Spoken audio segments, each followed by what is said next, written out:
오늘의 말씀은 창세기 41장 15절에서 16절 말씀입니다.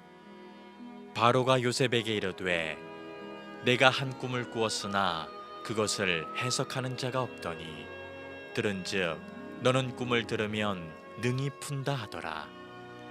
요셉이 바로에게 대답하여 이르되 내가 아니라 하나님께서 바로에게 편안한 대답을 하시리이다. 아멘. 지난 1월 호주의 필버라 지역에 엄청난 비가 내려서 홍수가 났습니다. 호주는 우리와 계절이 반대이기 때문에 1월이면 한여름이고 그래서 비가 많이 내렸습니다. 이때 마틸다라고 하는 3살짜리 여자아이가 반려견과 함께 실종이 되는 사건이 있었습니다.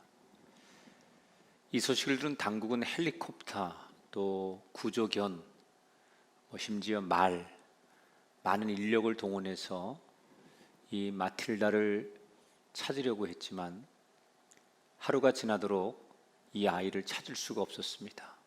부모가 절망하며 눈물을 흘리고 하루를 보내게 되고 다음 날이 돼서 아이의 소식이 전해지는데 집에서 한 3.5km 정도 떨어진 곳에서 마틸다가 발견이 되는데 놀라운 것은 다친 곳이 하나도 없는 아주 건강한 상태로 아이가 발견이 됩니다.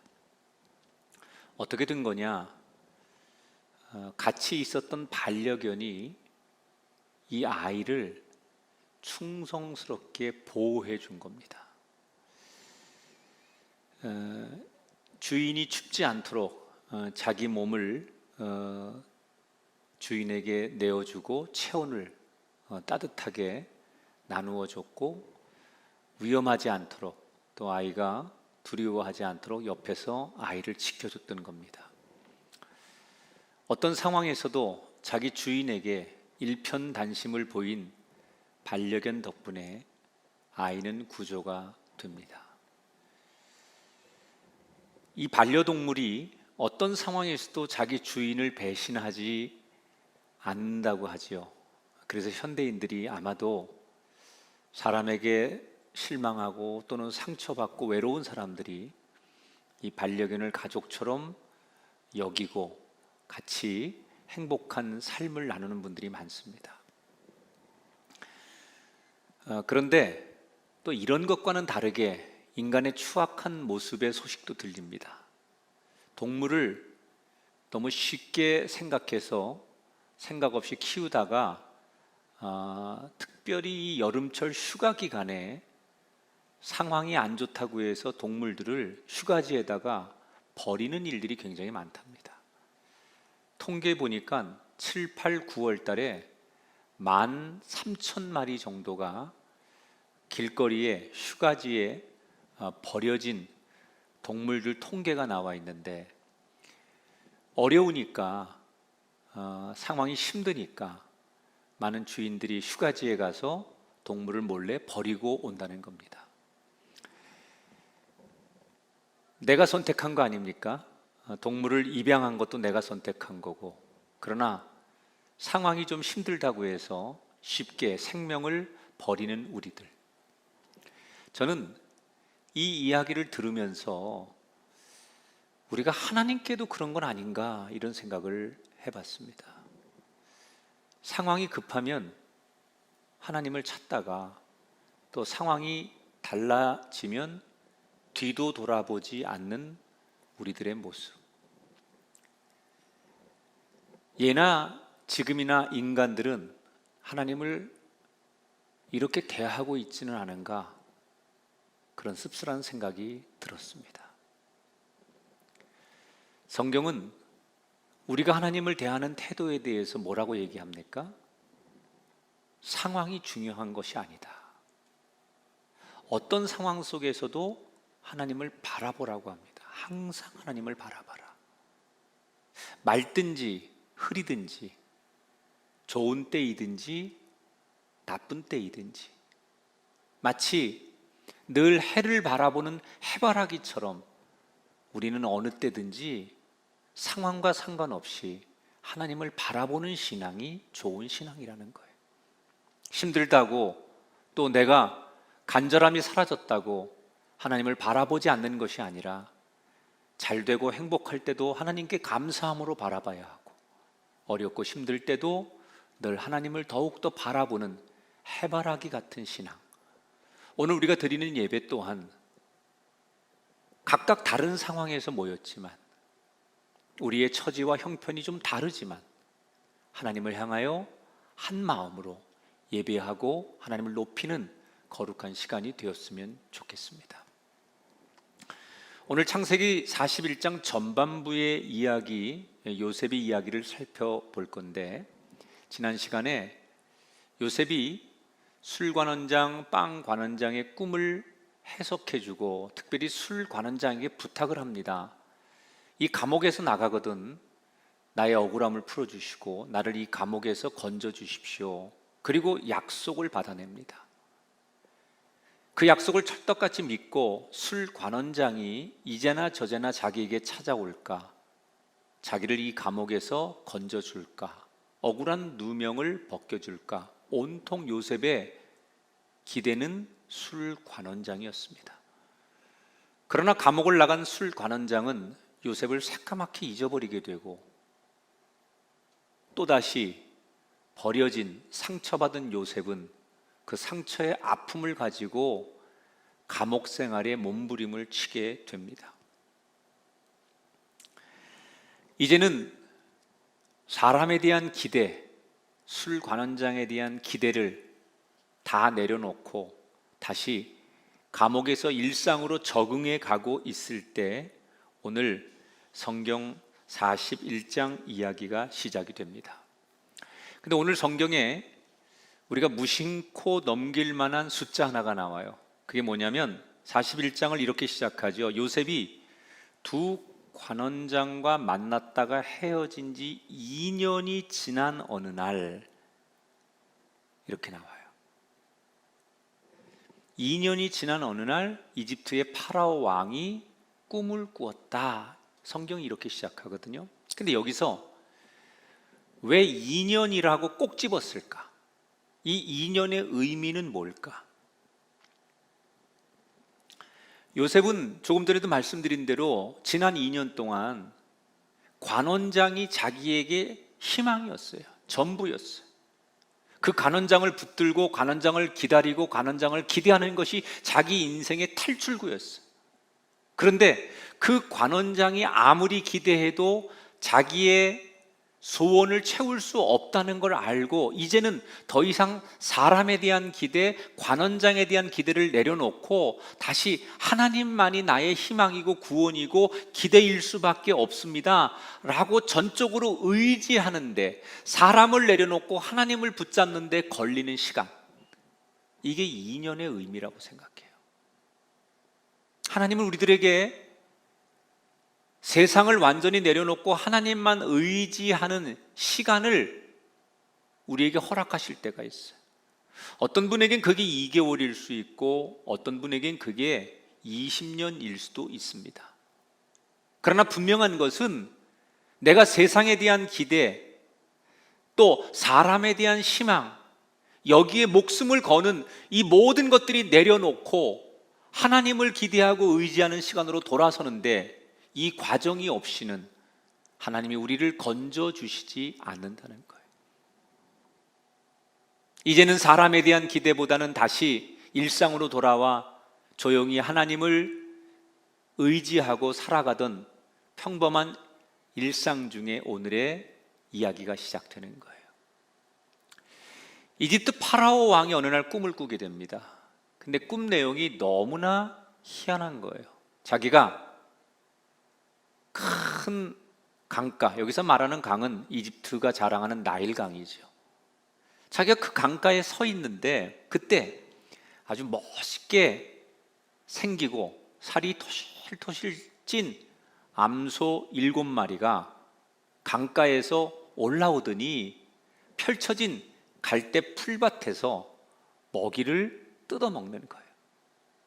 그런데 바로 뒤에 금방이라도 쓰러질 것처럼 아주 흉측하게 생기고 야윈 암소 7마리가 갈대 풀밭으로 올라오더니 먼저 올라와서 풀을 뜯고 있는 살찐 7마리의 소를 다 잡아먹는 거예요. 신기한 게 두 가지가 있었는데, 힘이 훨씬 셀 것 같은 이 암소들이 야윈 그 암소들한테 그냥 힘없이 잡혀 먹더라는 거예요. 또 야윈 암소들이 그렇게 먹어놓고도 여전히 그 모습은 야위여서 볼품이 없는 모습이었다는 거예요. 자, 이런 생생한 꿈을 꾼 이집트의 왕 파라오는 이 꿈이 온통 의문투성입니다. 왜 이런 일이 일어났을 것이고 이 꿈에서 주는 메시지는 도대체 뭘까? 잠에서 깨어난 왕은 너무나 생생하고 아주 흉측한 그 꿈을 꾸고 일어나 보니까 온 몸이 식은 땀으로 젖어 있는 거예요. 애써서 이 꿈 별 의미 없는 거겠지, 그렇게 지워버리려고 노력을 하고 다시 잠을 청하게 됩니다. 가까스로 잠이 들었는데 또 꿈을 꾸게 됩니다. 이번에는 한 줄기에서 토실토실하게 잘 여문 7개의 이삭이 나타납니다. 그리고 얼마 뒤 같은 줄기에서 아주 속이 텅 비고 말라 비틀어진 7개의 이삭이 또 나오더니 토실토실한 이삭을 잡아먹는 거예요. 이건 역시 왕이 꿈속에서 이걸 지켜보다가 기겁을 합니다. 말라 비틀어진 이삭은 왜 나오는 거고 토실토실한 그 이삭이 잡혀 먹는 건 무슨 뜻일까? 잠에서 깨어난 왕은 2번 연속 비슷한 꿈을 꾸었는데 도대체 이 꿈이 무엇을 의미하는지 모르고 고민을 하는데 문득 직감적으로 무슨 생각을 하느냐, 내가 무슨 뜻인지는 잘 모르겠지만 이건 분명히 신이 나에게 계시하는 거다, 이런 것을 직감합니다. 그래서 아침에 일어나자마자 신하들을 불러놓고 아주 긴급하게 지시를 합니다. 전국에 있는 무당, 마술사, 또 천문학자, 박사들, 이런 사람들 다 불러서 내 꿈을 풀어야 되겠다. 불로령의 신하들이 유명한 당대 사람들을 다 왕궁으로 불러들입니다. 그리고 줄을 세워놓고 왕이 꾼 꿈 이야기를 다 들려준 다음에 해석을 요청하는데, 몇 사람들이 자기 방식대로 왕의 꿈을 열심히 해석해 주지만 왕이 듣기에 이거구나 라고 무릎이 처질 만한 그런 명쾌한 해석이 나오지를 않아요. 안 되겠다, 여기 말고 지방에 숨겨져 있는 인재들이 있으면 추천해봐라. 그래서 별의별 사람들을 그때부터 왕이 다 불러들여서 왕의 꿈을 해석해 보려고 했지만 누구도 왕이 꾸었던 이 2개의 꿈을 명쾌하게 풀어내는 사람이 없었습니다. 시간은 점점 흐르고 초조함과 답답함에 어쩔 줄 몰라 하는 왕은 점점 더 신경적으로 예민해져 갑니다. 여러분, 세상에서 무서울 것이 없는 당대 세계를 주름 잡았던 이집트의 왕입니다. 가장 그 강대국에서 신령하다는 소리를 듣는 마술사들이 다 모였습니다. 천문학자부터 모든 전문 지식과 공부를 많이 한 박사들이 다 모였습니다. 그런데 그들이 온통 다 달려들었지만 그 누구도 이 2개의 꿈 앞에서 무기력한 자가, 무기력하지 않은 자가 없었어요. 다 사람들이 모였지만 이 2개의 꿈을 해석하지 못하고 다 무기력한 상황에 놓여 있게 되는데 도대체 왜 그럴까? 저는 이 의미가 분명하다고 생각해요. 영의 일은 영으로만 해석할 수 있는 거예요. 하나님의 말씀은 인간의 머리로 절대로 풀 수 없는 거예요. 인간 세상에서 아무리 똑똑하고 능력이 많아도 하나님께서 그에게 지혜를 주지 않으시면 아무것도 할 수 없다는 뜻을 강하게 성경은 우리에게 말하는 거예요. 여러분, 오늘 우리가 살아가는 지금은 어떻습니까? 우리는 너무나 많은 문제 앞에 놓여 있습니다. 그리고 우리는 온통 매달려서 그 문제를 지금 해결하려고 합니다. 전 세계 박사들이, 전 세계 강대국들이, 모든 힘들이 우리가 당면한 이 문제를 해결해 보려고 다 뛰어들고 매달리고 있지만 지금도 실마리조차 보이지 않아요. 우리는 이런 상황을 어떻게 해석해야 될까요? 하나님이 우리에게 지혜를 주지 않으시면, 하나님이 우리에게 영적으로 풀어주지 않으시면 아무것도 아니라는 거예요. 그렇기 때문에 지금 이 어렵고 답답한 상황에서 우리가 할 건 뭡니까? 하나님의 이름을 부르고 하나님 앞에 무릎 꿇고 하나님 앞에 기도하는 거예요. 하나님, 우리에게는 당신밖에 없습니다. 지혜를 주시고 하나님의 방법으로 길을 열어주십시오. 여러분이 어떤 답답한 일을 만나서 온 가족이, 내 주변 사람들이 다 도와주려고 해도 해결되지 않는 문제를 만나셨다면, 여러분 가정에서, 일터에서, 거리에서, 또는 이렇게 유튜브로 예배를 드리면서 성전을 바라보고 하나님을 바라보며 하나님의 이름을 계속 부르고 기도하셔야 돼요. 그래, 하나님이 이 세상에서 우리가 풀 수 없는 문제에 대해서 지혜와 영으로 계시하는 거예요. 시간이 지나면 지날수록 왕이 신경질적이고 점점 불안해하자 옆에 있던 비서들도 다급하기는 마찬가지였어요. 그 중에 왕을 모시고 있던 술관원장이 어떻게 하면 왕을 도와줄 수 있을까 고민을 하다가 불현듯 그의 머리에 스쳐 지나가는 한 사람이 있었어요. 바로 2년 전 자기가 감옥에 갇혔을 때 자기의 꿈을 명쾌하게 해석해 주었던 히브리에서 온 젊은 노예.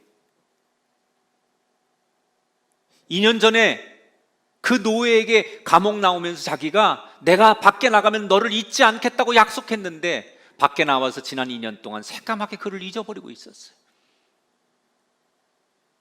그날 그 노예가 생각나는데 마음 한편으로는 미안했지만 혹시나 그 친구라면 이 왕이 고민하는 이 꿈을 해석해 줄 수 있지 않을까. 그래서 왕에게 있는 사실을 다 보고합니다. 믿져야 본전이니까 불러보자. 요셉이 호출당합니다. 수염을 깎고 머리를 단정하게 하고 왕 앞에 서기 위해서 의복을 갈아입히고, 그리고 드디어 요셉이 당대 최고의 이집트 파라오 왕 앞에 서게 돼요. 여러분, 이 장면이 보통 일입니까? 어떻게 일개 히브리의 노예가 대제국의 왕 앞에 떡하니 서 있을 수가 있습니까? 근데 여러분 생각해 보면, 만약에 2년 전에 요셉이 기대했던 대로, 자기가 소원했던 대로 술 관원장의 도움이 즉시 있었다면 지금 왕 앞에 서서 요셉이 왕의 고민을 상담해주고 해결해주는 이런 기가 막힌 드라마는 절대로 없었을 거예요. 결국 그때는 요셉이 원하는 대로, 요셉이 계획한 대로, 요셉이 소원하고 요셉이 뜻하는 대로 되지 않았지만 그 좌절되는 그 순간이 결국 하나님의 또 다른 계획이 실행되는 사인이었다는 거예요. 때때로 지금 내가 기도하고 내가 소원하고 내가 부르짖고 내가 그렇게 간절히 원하는 내 뜻대로 내 길대로 인생이 되지 않을 때 우리 낙심하고 좌절하지만 그 좌절의 순간이 하나님이 나를 또다시 하나님의 뜻대로 나를 축복하는 길로 인도하는 시작일 수 있다는 거예요.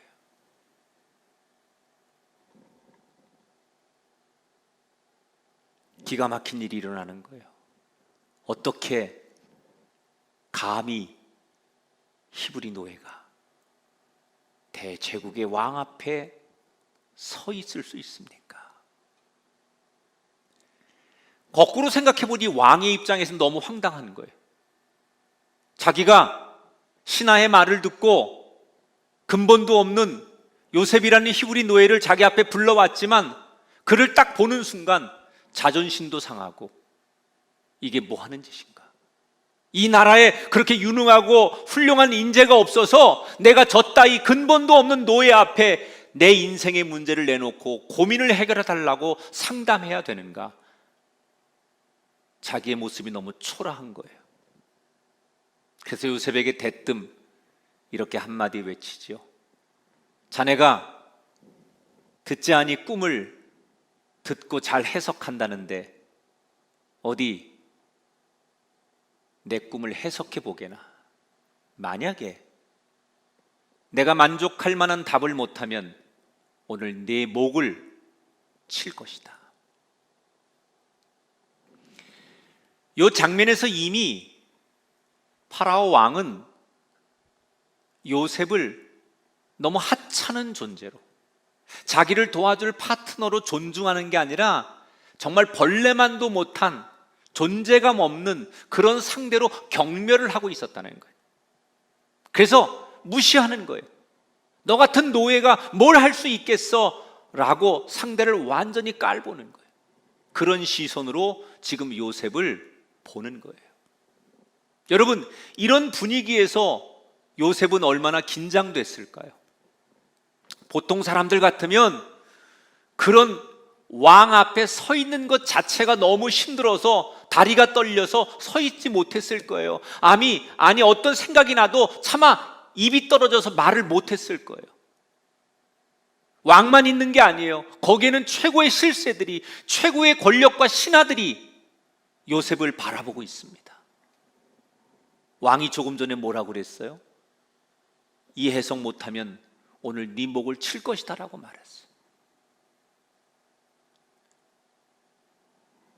어떤 이야기가 생각이 나도 말할 수 있는 상황이 되지 못하는 두려움과 공포,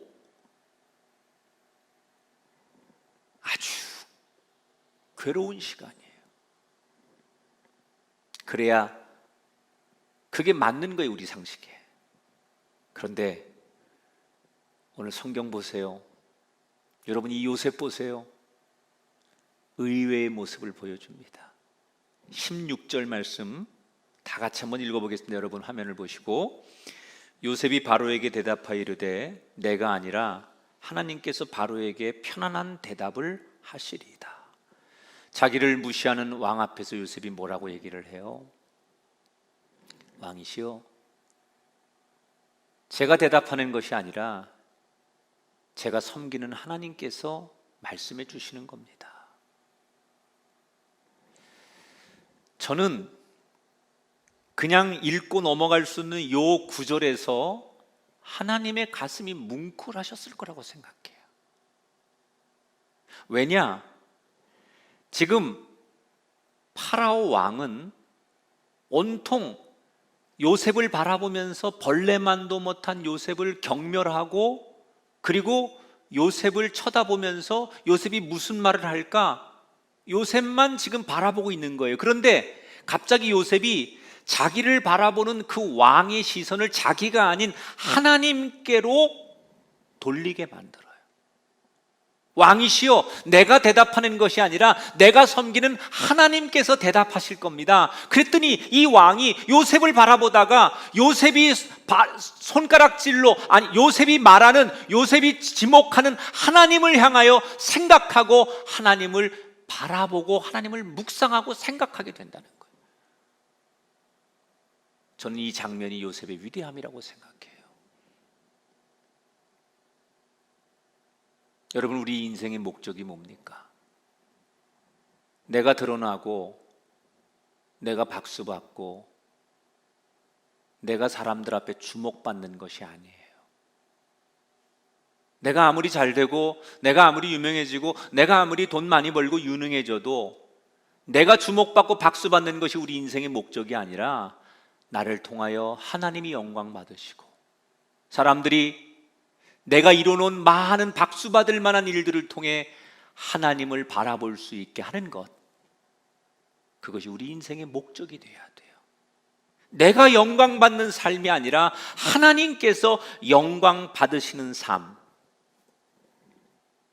이것이 가장 인생을 잘 사는 방법일 텐데 요셉은 바로 그런 걸 너무나 잘한 사람이에요. 그런데 지금 요셉이 말하는 이 대목에서 그 자리에 있던 모든 사람들이 다 놀랍니다. 왜냐? 당시 이집트의 왕은, 특히 파라오 왕은 살아있는 신입니다. 그런데 그런 왕에게 요셉이 뭐라고 말하느냐? 왕께서 모르는 꿈, 왕이 해결하지 못하는 그 문제를 더 크신 나의 하나님이 풀어주실 겁니다. 이 말을 고깝게 들으면 왕을 비하하고 왕을 깎아내리는 말로 들릴 수도 있어요. 그래서 요셉은 불경한 죄로 죽을 수도 있는 말을 하는 거예요. 굉장히 위험하고 당돌한 얘기를 하는 거예요. 자기의 앞에서 자기의 생사를 쥐고 있는 파라오 왕 앞에서 어떻게 이렇게 담대하게 얘기할 수 있습니까? 그것은 요셉이 믿는 게 한 가지 있었어요. 그게 뭔지 아십니까? 진짜로 이 세상을 주관하는 분은 내가 믿는 하나님이시다. 요셉은 사람들이 아무리 파라오 왕을 높이고 파라오 왕이 최고인 줄 알아도 결국은 하나님 손 안에 달려 있다는 것을 믿었던 거예요. 그래서 다른 사람들은 몰라도 요셉은 내가 왕에게 잘 보이고 왕에게 인정받는 것이 중요한 것이 아니라 더 높으신 하나님 앞에 인정받고 하나님이 드러나는 것, 그것이 요셉의 목표였던 거예요. 그러니까 사람들이 나를 노예로 보든 죄수로 보든 벌레만도 못한 사람으로 보든 그건 중요하지 않았던 거예요. 남들의 시선, 그거에 일회일비하지 않고 어떻게 바라보고 어떻게 얘기하든 그것 앞에서 여유와 담대함을 가질 수 있었던 비결이 바로 그거였다는 거예요.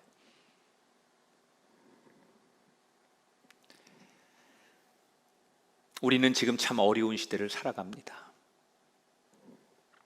그런데 어렵다고 해서 우리는 지금 누구 눈치를 보고 있습니까? 사람들은 어렵기 때문에 살기 위해서 눈에 보이는 것을 의지하고 또 힘 있는 것에 눈치를 보고 세상이 나보다 강하기 때문에 그 세상의 눈치를 보며 세상에 의해서 내가 좌지우지되는 그런 인생을 살고 계십니까? 아니면 여전히 우리는 하나님을 의식하며 살고 있습니까? 힘들수록 더 단순해지라는 말이 있어요. 인생이 꼬이면 꼬일수록 더 투명하고 단순해질 필요가 있어요. 지금 세상이 나를 어떻게 보든 간에 뭐라고 말하든 간에 우리는 요셉처럼 하나님의 다스리심, 하나님의 살아계심을 믿으며 하나님만 바라봐야 할 줄 믿습니다. 그때 세상이 줄 수 없는 지혜를 하나님이 우리에게 주실 것이고, 그래서 세상이 풀 수 없는 그 문제를 하나님의 은혜로 우리는 풀어가는 인생이 될 줄 믿습니다. 지금 요셉의 이 당당한 말에 왕은 저 친구가 어디서 저런 자신감이 나올까? 그래, 저렇게 자신 있어 하니 한번 들어보자. 그리고 왕이 요셉에게 자기가 꾸었던 꿈을 다시 소상하게 이야기하기 시작합니다. 왕이 꾸었던 꿈 얘기를 다 들은 요셉이 한참을 그 왕의 꿈 얘기를 듣고 묵상의 시간을 갖더니 드디어 입을 열어 말을 하기 시작합니다. 왕이시여, 왕께서 꾸신 두 개의 꿈은 같은 내용입니다. 이건 하나님께서 앞으로 하실 일을 보여주신 겁니다. 그러면서 정확하게 이제 구체적으로 꿈을 해석하는데 들어보세요. 7마리의 좋은 암소와 7개의 좋은 이삭은 7년 동안 풍년이 있을 것을 말하는 것이고, 7마리의 야인 암소와 7개의 마른 이삭은 7년의 흉년을 뜻하는 겁니다. 두 꿈을 정리하면, 먼저 하나님께서 이 나라에 7년간 큰 풍년을 주실 것입니다. 그런데 그 후에 7년의 풍년이 싹 잊혀질 만큼의 엄청난 7년의 흉년이 찾아올 것입니다. 하나님께서 이 이집트 땅을 그렇게 하기로 결정하셨습니다. 그래서 그 꿈을 주신 겁니다. 이때 왕과 신하들이 이 요셉의 마지막 말에 충격을 받는 거예요. 어떤 말이냐? 하나님께서 이 이집트 땅을 그렇게 하기로 결정하셨습니다. 이 말. 이 말에 모든 신하들과 왕이 충격을 받는 거예요. 왜냐?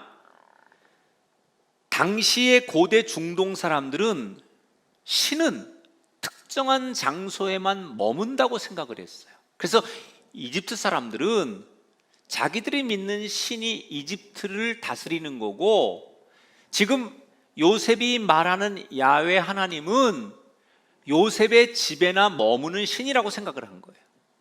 그런데 어느 날 한 노예가 나타나서 장소를 넘고 모든 환경을 초월하는 신이 있다고 소개를 하는 거예요.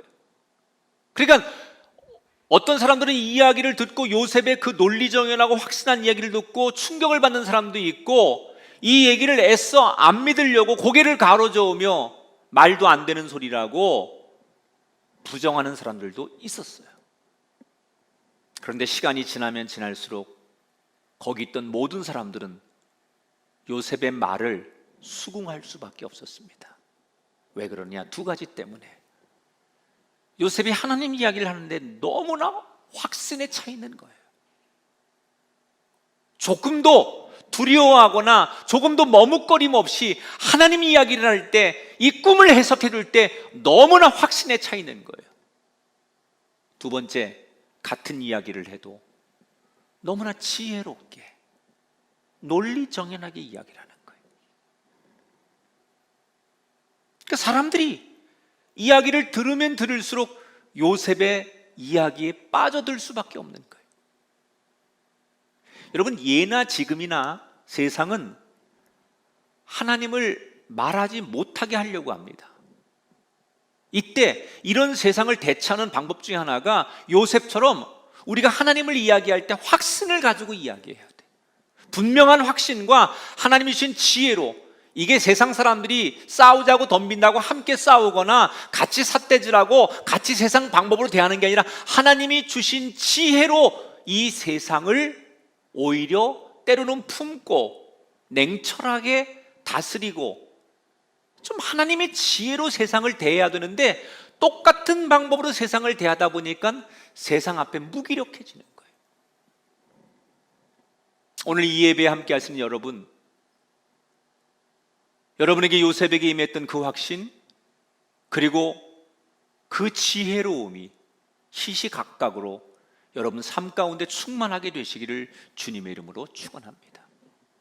그런데 더 놀라운 사실은 이렇게 꿈을 아주 논리정연하게 해석해줘서 아하라고 공감이 되는 것만으로도 사람들은 만족스러운데 그 뒷이야기가 더 놀라운 거예요.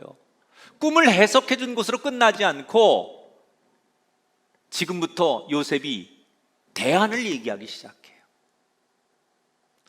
이 거대한 이집트라고 하는 나라가 앞으로 어떻게 나라가 운영되고 이 위기 속에서 대처해 가야 될지 한 정확한 국가의 비전을 요셉이 제시하기 시작하는 거예요. 뭐라고 얘기하느냐? 왕이시여, 시스템에 의해서 준비하셔야 됩니다. 우선은 제일 중앙에 이 국가적인 재난이 다가올 것을 미리 대비하셔서 이것을 대비할 수 있는 총리를 따로 두십시오. 그리고 각 지방마다 인재를 등용하셔서 이 문제를 다룰 수 있도록 미리미리 준비할 수 있는 착하고 지혜로운 사람들을 뽑아가지고 각 지방마다 책임자를 세우시고 7년의 풍년 동안 사람들이 넘쳐나는 곡식 앞에 흥청망청할 때 정부에서, 나라에서 각 집마다 소득의 20%를 세금으로 거두어 드리십시오. 그리고 그걸 잘 비축해서 관리하고 있다가 7년 흉년이 왔을 때 이걸 잘 운영하시면 안전해질 것입니다. 왕이 기대했던 것은 자기가 답답했던 꿈을 해석해 주는 것 정도였는데 해석을 넘어서 새로운 제안, 대안을 내놓기 시작해요. 물론 지금 국가를 운영하는 데 있어서 왕 옆에서 다른 많은 사람들도 왕에게 좋은 대안과 국가의 미래에 대한 운영의 제안들을 내놓았지만 그 어떤 사람들의 대안과 제안보다도 요셉이 말하는 이 제안은 너무나 논리적이었고 너무나 확신에 차 있었고 누가 들어도 공감이 가는 이야기였어요. 명쾌한 해석, 합리적인 정책 제안. 처음에는 만나자마자 너무 무시하고 경멸했던 노예 요셉을 대화하고 질문하고 이야기하면 할수록 그에 대한 호감, 신뢰 이런 것들이 왕에게 무한도로 생기기 시작합니다. 결국 왕은 끝에 가서 요셉을 이 이집트의 총리로 임명하는 것으로 오늘 성경 이야기가 끝을 맺어요. 자, 여러분에게 제가 마지막으로 이런 교훈을 나누고 싶어요. 요셉은 지금 꿈만 해석한 게 아니라 대안을 내놨다고 그랬어요. 그런데 당시에 요셉 말고도 다른 무당들, 다른 전문가들, 다른 많은 사람들도 저마다의 자기의 방식으로 이 왕의 꿈을 해석하고 대안을 내놨어요. 그런데 왕은 여러 사람들의 이야기를 듣고 왜 요셉의 손을 들어준 걸까? 물론 해석이 명쾌한 것도 중요했지만 더 결정적인 것은 요셉이 미래를 예측하면서 내놓은 제안 정책 때문이에요. 국가의 재난에 대비해서 좋은 인재들을 등용하고 인프라를 구축하고 이렇게 예산을 이렇게 책정해가지고 이렇게 대비하라고 하는 논리적이고 구체적인 정책에 왕은 요셉을 무한히 신뢰할 수밖에 없었어요. 그러면 요셉은 자기 나라도 아닌 대제국의 이집트의 노예로 온 사람이 어떻게 이런 비전과 정책들을 거침없이 요즘 말 말하면 전문적인 용어를 써가면서 완전히 국가를 꿰뚫어 보는 눈으로 왕에게 이 경제 자문과 정치 자문을 그 어떤 사람들보다도 굉장히 논리적으로 잘했다는 얘기 아니에요. 어떻게 이렇게 잘할 수 있었을까? 가장 쉬운 답은 하나님께서 지혜를 주셨기 때문입니다. 맞습니다. 하나님께서 지혜를 주셨으니까 명쾌한 답을 할 수 있었죠. 그런데 이거 말고 더 중요한 게 있었어요. 그게 뭔지 아십니까? 바로 보디발 밑에서 일했기 때문이에요. 그가 보디발의 밑에서 노예로, 매니저로 그 집 살림을 맡아 일하면서 경영이라는 걸 해본 거예요. 그 집의 흉년의 때를 대비해 봤기 때문에 보디발 밑에서 일을 하면서, 보디발이 왕 옆에 경호대장이었기 때문에 국가의 시스템이 어떻게 돌아가는지, 뭘 고민하는지 이런 것들을 어깨너머로 배우고 들으면서 한 번도 경험해 보지 못한 나라는 어떻게 운영되는 거고 무엇이 이집트의 고민인지를 노예 생활을 통해서, 보디발 주인을 통해서 듣고 생각하고 배우고, 이런 시간이 훗날 왕 앞에서 그런 국가적인 제안서를 내놓을 수 있는 탁월함을 갖게 됐다는 거예요. 자, 그러면 요셉이 개인적으로 보디발의 집에서 노예로 살았던 것은 분명히 불행한 시간 아닙니까? 형들한테 노예로 팔려서 남의 나라에 끌려와서 지금 억울하게 종살이하고 노예로 살아가는 이 시간은 분명히 그의 젊은 인생 가운데 가장 불행한 시간이었어요. 그런데 요셉이 어떤 삶의 태도를 가졌느냐? 그 불행한 시간 속에서도 내가 이곳에 내 조국이 아닌 남의 나라에 노예의 신분으로 와 있지만 여전히 이곳에서도 하나님의 다스림이 있고 하나님의 인도하심을 나는 믿습니다 라고 생각하고 살았더니 하나님께서 순간순간 요셉을 높여주셨다는 거예요.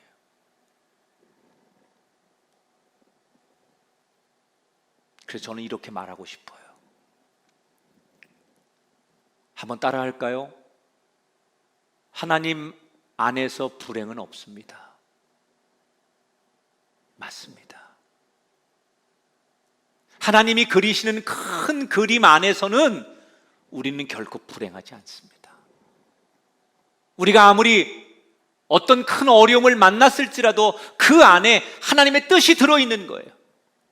코로나19, 경제적인 불황, 우리가 만나는 사회적 갈등, 또는 우리 가정에서 생기는 여러 가지 어려운 일들, 난관들 참 어렵습니다. 그러나 저는 분명하게 믿습니다. 노예 생활 중에서도 요셉을 먹이시고 입히시고 그를 보호하셨던 하나님이 지금 이 어려운 가운데서도 저와 여러분, 우리 가정, 이 나라, 이 민족을 먹이시고 입히시고 지키실 줄 믿습니다.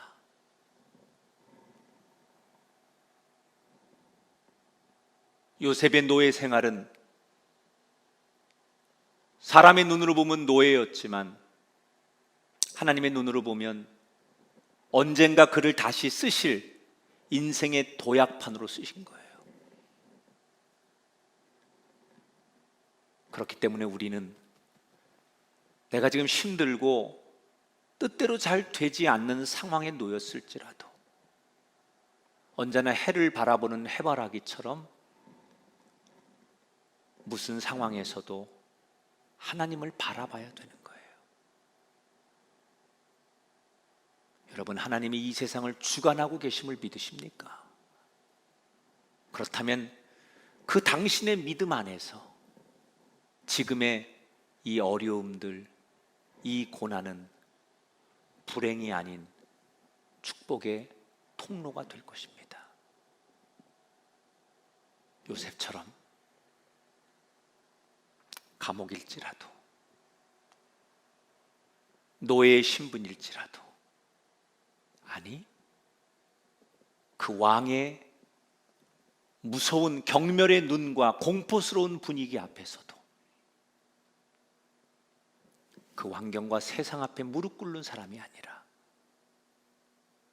해를 바라본 해바라기처럼 하나님만을 응시하고 하나님만을 바라봤기에 그 모든 역경을 이겨냈던 믿음의 주인공 요셉처럼 저와 여러분 모두가 그런 인생, 그래서 우리는 오늘 내 인생의 가장 밑바닥에서 희망의 노래를 불러야 하고 가장 힘든 지금 이 순간에 더욱더 감사의 찬양을 올려드려야 돼요. 그런 이 시대 요셉이 되셔서 하나님이 여러분의 인생을 빛나게 하는 통로가 되시기를 주님의 이름으로 축원합니다.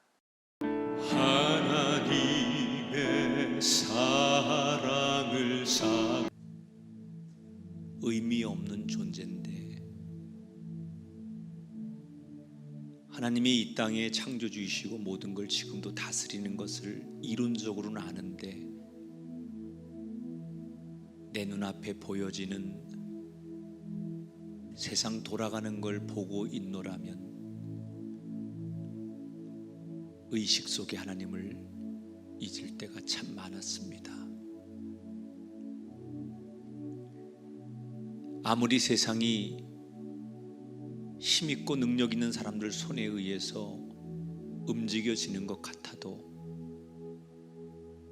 여전히 이 세상은 하나님 손에 움직여지고 있음을 요셉처럼 확신하게 하셔서 두려워하거나 무서워하지 않게 하시고 하나님 한 분을 바라보며 용기 내고 살아가는 인생들 되게 하여 주옵소서. 요셉이 그랬던 것처럼 하나님 안에 불행은 없습니다. 내가 너무 힘들고 답답하고 누구와 비교되기에 서럽고 슬프고 눈물 나지만 이 또한 반드시 하나님의 큰 그림 안에는 나를 행복하게 하시려고 하는 하나님의 계획일 뿐이기 때문에 결코 불행하거나 결코 슬프거나 누군가를 원망하는 인생이 아님을 우리 모두 알고 고백하게 하셔서 지금 내 인생의 이 상황에서도 노래하게 하시고 하나님을 높이는 멋진 신앙인들이 되게 해 주시옵소서. 이렇게 랜선을 통해서 예배하고 만나지만 하나님과 함께 호흡함을 믿습니다. 저들이 예배하는 각자의 자리에 함께 하셔서 말씀하심으로 소통하시고 저들의 숨결과 마음의 소원에 주님 어루만져 응답하여 주옵소서. 우리가 오늘 하나님 앞에 예배하면서 다양한 것으로 하나님을 높이려고 시간과 정성, 마음을 다합니다. 특별히 혼자 예배하고 모이지 못하는 예배지만 당연히 하나님 앞에 11조하고 감사헌금하고 그리고 우리가 드려야 될 몫을 드리는 그 믿음 소홀하지 않게 하시고 주님께 기쁨이 되기 위한 우리의 사명을 잘 감당하는 성도들 되게 하셔서 주님 언젠가 우리 앞에 섰을 때 내가 그때 너의 모습을 보았노라고 주님 우리를 칭찬하는 그런 사람들 되게 해 주시옵소서. 멀리 외국에서부터 전국 각지에서 이 예배를 함께하는 모든 사람들 그리스도의 사랑으로 묶어주시고 시간과 공간을 초월하신 하나님의 은혜가 우리 가운데 충만하게 임하는 한 주간 되게 하옵소서. 이제는 우리 주 예수 그리스도의 은혜와 하나님 아버지의 극진하신 사랑하심과 성령님의 감동 역사하심이 오늘 하나님만 바라보기로 결심한 우리 가운데 영원히 함께 하기를 축원하옵나이다.